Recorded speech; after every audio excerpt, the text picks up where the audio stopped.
All over the world, safe and viable blood is in demand for people in need of transfusions. In Africa, about 70% of all transfusions are given to anemic children with malaria, and 99% of women who die each year due to hemorrhaging during childbirth live in developing countries. Only 40% of donated blood is given to developing countries, which house over 80% of the world's population. This demonstrates a huge global blood shortage. What is even more unfortunate is the fact that a lot of the available blood is not even safe for donation. It can put people's lives at risk because hepatitis B, HIV, malaria, and other blood diseases can be transferred to the recipients through the blood from a transfusion. If a donation tests positive for any of these diseases, the sample must be discarded, and that contributes to a financial loss as well. Another issue is the fact that the universal blood donation type, O negative, is also one of the most uncommon blood types in the world. Currently, people must rely on voluntary blood donors for clean donations. Studies have shown that the unpaid donors who give blood for altruistic reasons show a lower presence of the aforementioned diseases in their blood when compared to those who give in exchange for money. But are there enough of these types of people to end the blood shortage? What if there's a technology that could one day be developed to convert even infected blood into clean O-negative blood? If you were to go into a clinic today and receive a blood transfusion, many things would have to happen before you receive that blood. A donor with a blood type compatible with your own would have to donate their blood, provide their health history, and pass a physical. That blood would then be sent off for processing, where it would be scanned into a database, centrifuged, and most importantly, tested for the presence of blood-borne illnesses. Our UBT conversion bags would incorporate disease testing technology into the core design in order to make the entire process of blood transfusion more efficient. Current disease testing technology tests for 12 different blood-borne illnesses, 3 different strains of HIV, HIV-1, HIV-2, and HTLV-1 would all be tested for in addition to hepatitis B and C using enzyme-linked immunosorbent assay, or ELISA. ELISA uses a purified, disease-specific antibody sample linked to enzymes. If the antigens tested for are present, the appropriate antibodies will bind to them and indicate their presence. ELISA is possible in our UBT bags because the bags provide a solid surface for the test to take place on. Furthermore, ELISA is incredibly accurate in detecting HIV and hepatitis B and C, and is therefore essential in preventing the further spread of these diseases via blood transfusion. A plus sign on this small sample bag would indicate the test was positive for one of these diseases, and getting test results oftentimes takes less than 24 hours. The hope would be to eventually incorporate other technologies and testing methods to simultaneously scan for a wider variety of blood-borne illnesses.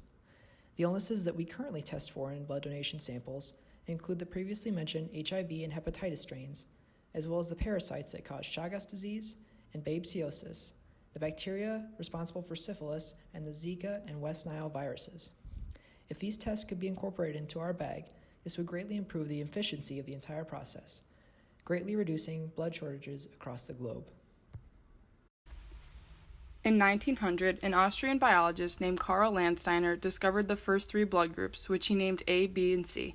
2 years later, his colleagues discovered the blood group AB. Landsteiner also played a significant role in discovering that blood transfusions between patients with different blood types result in the destruction of newly made blood cells, with the exception of a type O donor. However, blood transfusions between patients with the same blood type do not suffer these consequences.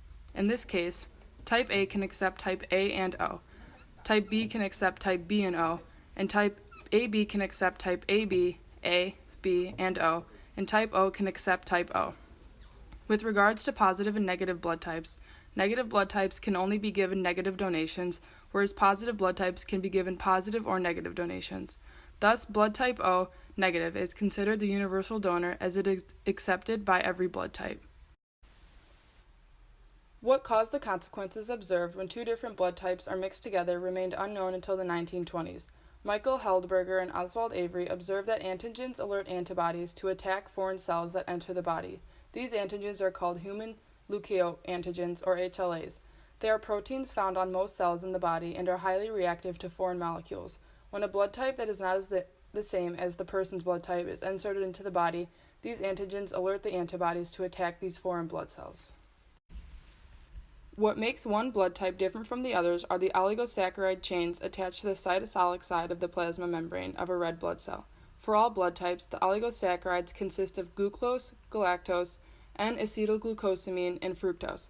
However, the presence of an N-acetylgalactosamine molecule at the end of an oligosaccharide indicates the blood type is A. The presence of a galactose molecule at the end of the chain indicates the blood type is B, and a cell which has both types of oligosaccharides is considered to be blood type AB. A cell which has neither of these molecules at the end of the oligosaccharide chain is considered to be blood type O. Donated blood that is placed in the bag can be converted from any ABO blood group using an enzyme-coated biodegradable bag. Two enzymes would be used called B-degrading galactosidases and A-degrading N-acetylglucosaminadases. The main functions of these enzymes are to cleave the oligosaccharides found on the membrane of a red blood cell that make the blood type A, B, or AB, thus making it the universal blood type O. With a functioning enzyme in place, the next question is how will the enzymes attach to the lining of the bag so they can function effectively when the blood enters? A technique called spin coating allows for the even distribution of the enzymes on the walls of the blood bag. Spin coating is a process that utilizes centrifugal forces to provide an even coating of a substrate to spread on a desired surface. By placing the bag on a motorized spin mechanism and injecting the desired number of enzymes, it will result in an evenly coated blood bag with the enzymes prepared to perform as needed. Spin coating is essential in this process because it allows for varying levels of enzyme density. By adjusting the amount of enzymes injected, the density of the enzyme coating can be altered. Changing the density can create a porous layer that allows for the cleaved antigens to seep through and separate it from the blood. By implicating a double-layered bag, the cleaved enzymes can easily move through the pores into the second layer of the bag to separate the O-negative blood from the antigens. This separation ensures that the O-negative blood within the first layer of the bag is safe to use and that all the cleaved antigens are properly moved to the outer layer of the blood bag. So once we've processed the blood and it's been given to a patient, what then? Even after blood has been tested and determined safe, the NIH still classifies a used blood bag as infectious hazardous waste, which traditionally requires it to be sterilized and put in a landfill to sit for centuries to come. But this isn't good enough for us. Its hazardous classification makes the bag unsuitable for recycling, so instead we intend to manufacture a flexible biodegradable plastic that will dissolve in designated landfills within the span of months. An EU project called SPLASH is dedicated to creating bioplastics from microalgae, and we will emulate their extraction techniques to obtain our substrates. The involved substrates are hydrocarbons and polysaccharides naturally occurring in the microalgae. We will first extract them from the plant through a series of chemical reactions that break down macromolecules not of interest, and centrifuge to separate the different remaining molecules by mass and specifically isolate galactose and rhamnose. From this point, we will use our own methods based on publications on carbon-based plastics in the International Journal of Science Medicine.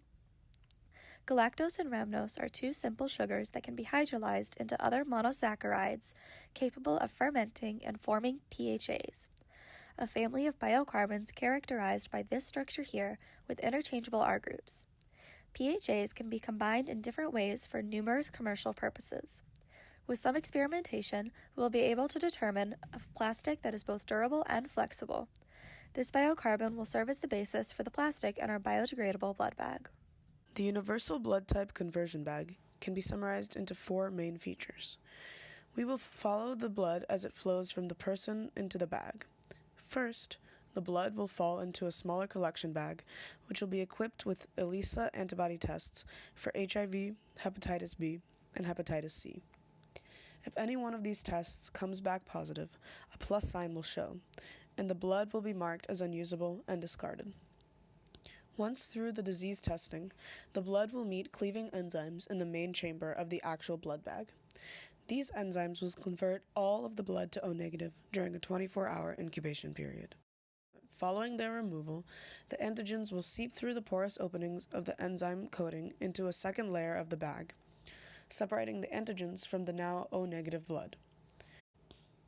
The bag itself is made of a polyamide plastic, which is engineered from microalgae instead of fossil fuels. This would allow the plastic to be made cheaply and on a large scale, since microalgae reproduce quickly and can use land that is otherwise unusable. So what impact would a universal blood type conversion bag have on the community? The advantage of using this blood bag can be translated to natural disasters or other catastrophes occurring on a large scale, like train wrecks, plane crashes, and building collapse. With this blood bag, medics would not need to worry about matching blood types, allowing more people to be treated quicker.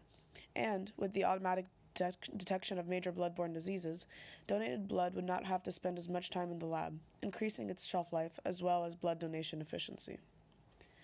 One of our main goals is that UBT bags will be available for use in developing countries, since they don't often have enough blood donated and not all the equipment necessary for cross-matching and testing for common diseases. While the bag will initially be pricey, as it becomes more popular, the cost will drop significantly, making it cheap and easy for developing countries to obtain UBT bags.